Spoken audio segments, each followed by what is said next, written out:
যদি তারেক রহমান নির্বাচন করতে না আসেন তাহলে যেন জুবায়েদা রহমান ওই আসনে অর্থাৎ সিলেট 1 আসনে নির্বাচন করেন, সেই অনুরোধটি তিনি জানিয়ে এসেছেন লন্ডনে তারেক রহমানকে। তার মানে প্রায় 18 দিন লন্ডনে তারেক রহমানের সঙ্গে রাজনৈতিক আলাপ, দলের নির্বাচন নিয়ে আলাপ, এসব করে ফিরে আরিফুল হক চৌধুরী যখন এই কথাটা বললেন তখন বোধহয় এটা আরো নিশ্চিত হয়ে গেল যে তিনিও জেনে গেছেন তারেক রহমান খুব শিগগিরই দেশে ফিরছেন না। বাংলাদেশে বিএনপি চেয়ারপারসন বেগম খালেদা জিয়ার সঙ্গে তার 2 পুত্রবধূ গত 6 মে দেশে ফেরার আগে থেকেই দেশে ফিরে তারেক রহমানের স্ত্রী খালেদা জিয়ার পুত্রবধূ বড় ছেলের বউ জুবায়েদা রহমান তিনি বিএনপির রাজনৈতিক দায়িত্ব নেবেন কিনা, বিএনপির রাজনীতিকে চাঙা করার কাজে নিয়োজিত হবেন কিনা, দলীয় কার্যক্রমে নিয়মিত হবেন কিনা, এই সব নিয়ে দলের ভেতর এবং দলের বাইরে আলোড়ন শুরু হয়।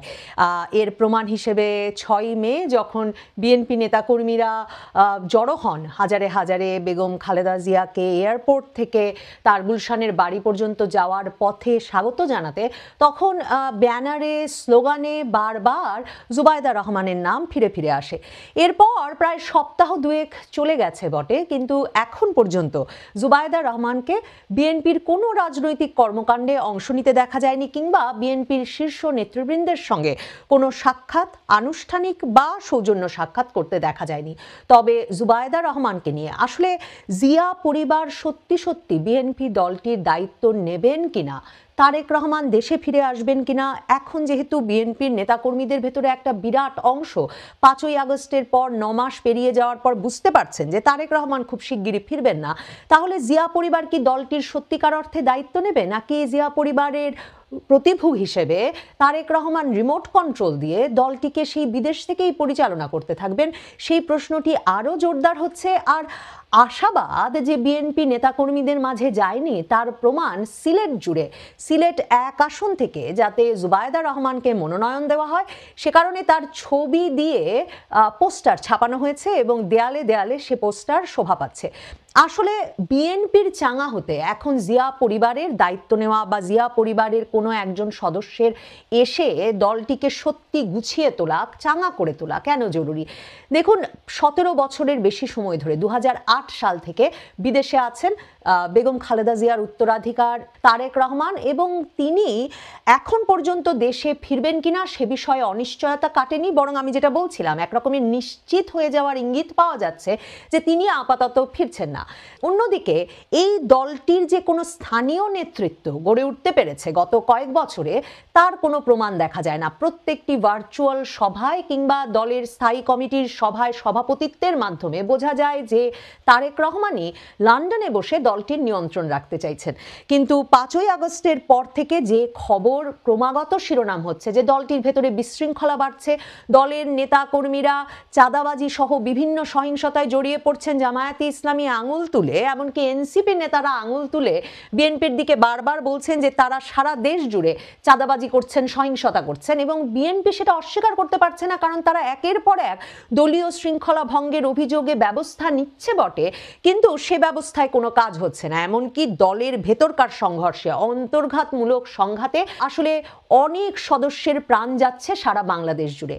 কারণ বিএনপির আসলে নেতৃত্বে কে আছেন? মির্জা ফখরুল ইসলাম আলমগীর কিংবা বিএনপির স্থায়ী কমিটির অন্য কোনো সদস্যকে কি তাদের এলাকায় কিংবা বিএনপির সাধারণ নেতাকর্মীদের মাঝে এতটা প্রভাবশালী মনে করা হয় যে তার সিদ্ধান্ত বা তাদের যে কোনো সিদ্ধান্ত তারা মাথা পেতে নেবেন? আসলে বিএনপির মূল সমস্যাটাই দাঁড়িয়ে গেছে এখানে।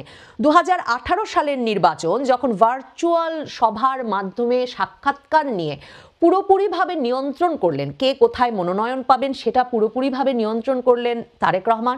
আপনাদের মনে থাকবে বিএনপির যে তখন প্রধানমন্ত্রীর সঙ্গে গিয়ে আলোচনায় বসা কিংবা সেই নির্বাচনে অংশগ্রহণের সিদ্ধান্ত, সেই নির্বাচনে অংশগ্রহণের জন্য জামায়াতে ইসলামীর সঙ্গে জোট গঠন, এবং আবার জামায়াত বিএনপির জোট গঠনের যে সমালোচনা, সেই সমালোচনাকে পাশ কাটাতে ডক্টর কামাল হোসেনের সঙ্গে ঐক্য ফ্রন্ট করে ডক্টর কামাল হোসেনের গণফোরাম থেকে জামায়াতে ইসলামী সবাইকে ধানে ধানের শীষ দেওয়ার সিদ্ধান্ত, এই সব সিদ্ধান্তই তখন বিএনপি নেতাকর্মীরা বলছিলেন এককভাবে নিয়েছিলেন তারেক রহমান। এবং এরপর 2018 সালের নির্বাচনটি প্রত্যাখ্যান করার পরেও যেই সংসদ সদস্যরা আসলে নির্বাচিত হয়েছেন কিংবা সংরক্ষিত আসনে যেই সংসদ সদস্যরা নির্বাচিত হয়েছেন তারা যে শপথ নেবেন বা সেই শপথ নেওয়ার প্রেক্ষিতে বিএনপি নারী সংরক্ষিত আসনে যে কটি আসন পাবে সেখানে যে বিএনপি সদস্যরা গিয়ে যোগ দেবেন, এই সব সিদ্ধান্ত মানে আমি নির্বাচন প্রত্যাখ্যান করলাম, তারপর আবার নির্বাচনের পরে গিয়ে সংসদ সদস্য পদে যোগ দিলাম, এই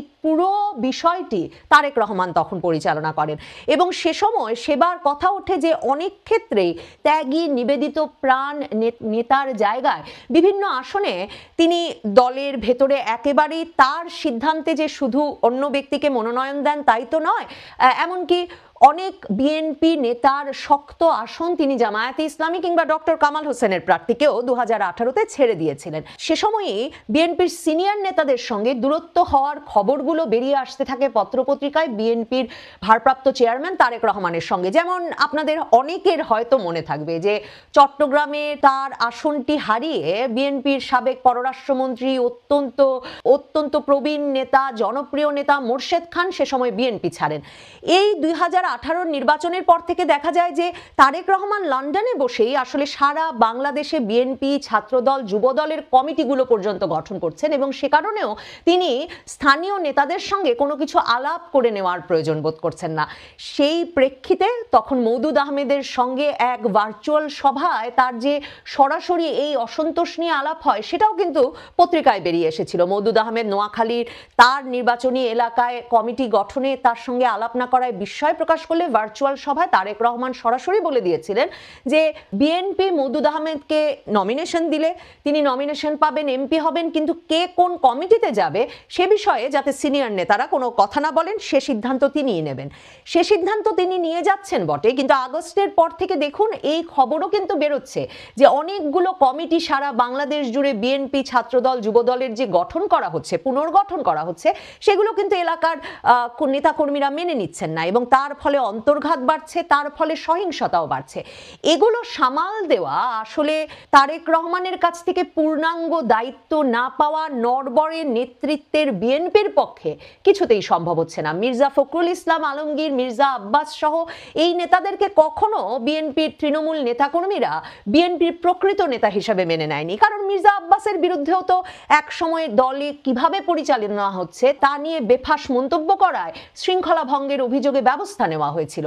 কাজেই এই নেতারা যেমন বিপদে আছেন, নেতাকর্মীরা আছেন হতাশায় এবং কিছুটা বিভ্রান্ত যে দল হচ্ছে শহীদ জিয়ার, কিন্তু দল গড়েছেন শহীদ জিয়া, নেত্রী মোদের খালেদা জিয়া, এই প্রতিজ্ঞায় যারা দল করতে এসেছেন তারা দেখছেন খালেদা জিয়া মাঠে নেই, কথা বলছেন না, অসুস্থ ছিলেন, জেলে ছিলেন, তার ছেলে তখন থেকে ভার্চুয়ালি দায়িত্ব পালন করছেন এবং তারা প্রত্যাশা করছিলেন একটা সময়ে এসে তিনি দলটাকে গুছিয়ে নেবেন এবং দল দায়িত্ব নেবেন যে মাত্র হাসিনা সরকারের পতন হবে, কিন্তু 9 মাসে সেটা ঘটেনি। এখন বিএনপির জন্য তাই একমাত্র প্রত্যাশার জায়গা হয়ে দাঁড়িয়েছে জুবাইদা রহমান। জুবাইদা রহমান দেশে ফেরার পর থেকে বিএনপি কর্মীদের জন্য আশাবাদের জায়গা। তিনি কিন্তু তার মামলাগুলো গোছাচ্ছেন, মানে তিনি 1/11 সরকারের সময় তার এবং তার মায়ের বিরুদ্ধে জ্ঞাত আয় বহির্ভূত সম্পদ অর্জনের অভিযোগে যে মামলা এবং যার ফলে তারা সাজাপ্রাপ্ত ছিলেন সেই সাজা স্থগিত করেছেন, আপিল করার অনুমতি লাভ করেছেন, মানে আদালতে তিনি সেই মামলাগুলো উঠিয়ে নেওয়ার এবং সেই মামলাগুলো থেকে নিজেকে মুক্ত করার ব্যবস্থা করছেন। তার মানে জুবাইদা রহমান কি নির্বাচন করতে চান? নির্বাচন করতে জিয়া পরিবার কি চায় যে জুবাইদা রহমান তাদের প্রতিভূ হয়ে, তাদের প্রতিনিধি হয়ে নির্বাচন করুক? তাহলে সে পথ পরিষ্কার হচ্ছে। কিন্তু জুবাইদা রহমান কোনোভাবেই বিএনপির কোনো সংগঠনের সঙ্গে, কোনো নেতৃত্বের সঙ্গে, কোনো পর্যায়ের নেতৃত্বের সঙ্গে এখন পর্যন্ত কোনো আলোচনায় বসেননি। তিনি খুবই সামাজিক কাজ করছেন, শিরোনাম হচ্ছেন ক্রমাগতভাবে। তিনি আত্মীয় স্বজনের বাসায় যাচ্ছেন, তিনি জুমার নামাজ আদায় করতে মসজিদে যাচ্ছেন, তার বাবার বাড়ি ধানমন্ডির মসজিদে। তার বাবা সিলেটের প্রখ্যাত ব্যক্তি এমএজি ওসমানী পরিবারের সন্তান এই জুবাইদা রহমান। তার বাবা মাহবুব আলী জিয়ার আমলে ছিলেন নৌবাহিনী প্রধান আর এরশাদ আমলে ছিলেন মন্ত্রী।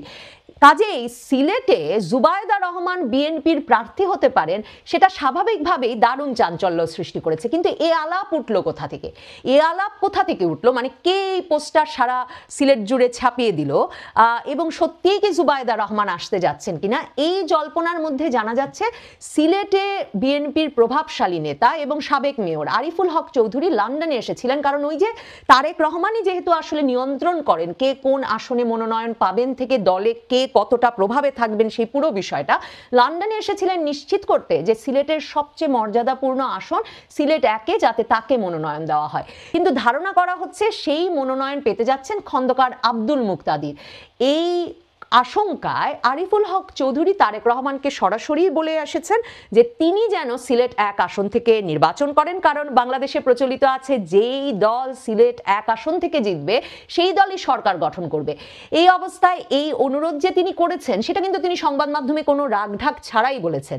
তবে আরিফুল হক চৌধুরী তার সঙ্গে এটাও বলেন, যদি তারেক রহমান নির্বাচন করতে না আসেন তাহলে যেন জুবায়েদা রহমান ওই আসনে অর্থাৎ সিলেট 1 আসনে নির্বাচন করেন। সেই অনুরোধটি তিনি জানিয়ে এসেছেন লন্ডনে তারেক রহমানকে।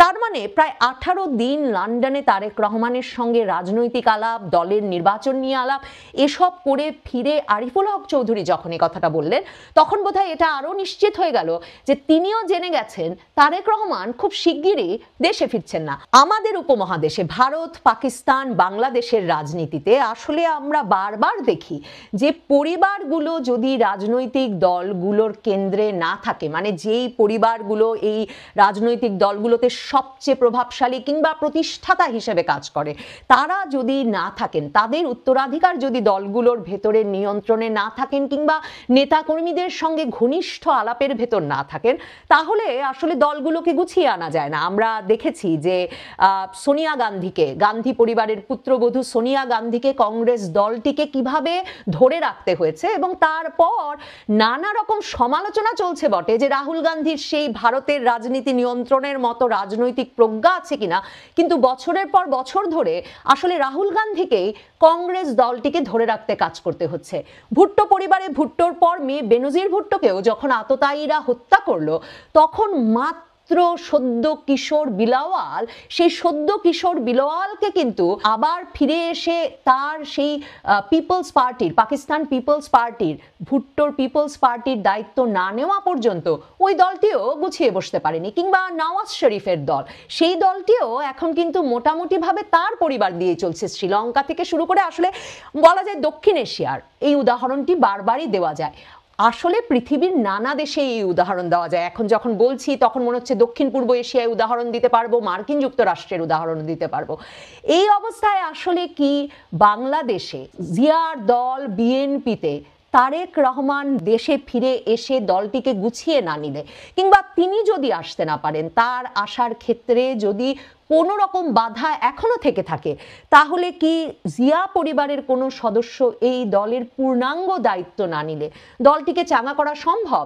এই দলের পক্ষে কি নির্বাচন আদায় করা কিংবা কার্যকরভাবে একটা চাঙা দল নিয়ে, একটা সংগঠিত দল নিয়ে কোনো নির্বাচনে কিংবা নির্বাচন আদায়ের আন্দোলনে যাওয়া সম্ভব? এই প্রশ্নগুলো কিন্তু বারবার উঠছে। এই প্রশ্নগুলো আসলে বারবার ঘুরে ফিরে আসে। রিমোট কন্ট্রোলে পরিবারগুলো দল চালাতে পারে না। ঠিক যেমন ভাবে এই দলগুলোতে পরিবারের সদস্যদের নেতৃত্বে থাকার ক্ষেত্রে দলগুলোর নেতাকর্মীদের আকাঙ্ক্ষা থাকে, দাবি থাকে, ঠিক তেমনি দলগুলো চায় সকল ঝুঁকিতে, সকল মানে অপমানে, আন্দোলনে, এমনকি প্রাণ যাওয়ার শঙ্কায় তাদের পাশাপাশি সেই পরিবারের, মানে দলের প্রধান পরিবারের উত্তরাধিকারও যাতে সংযুক্ত হন।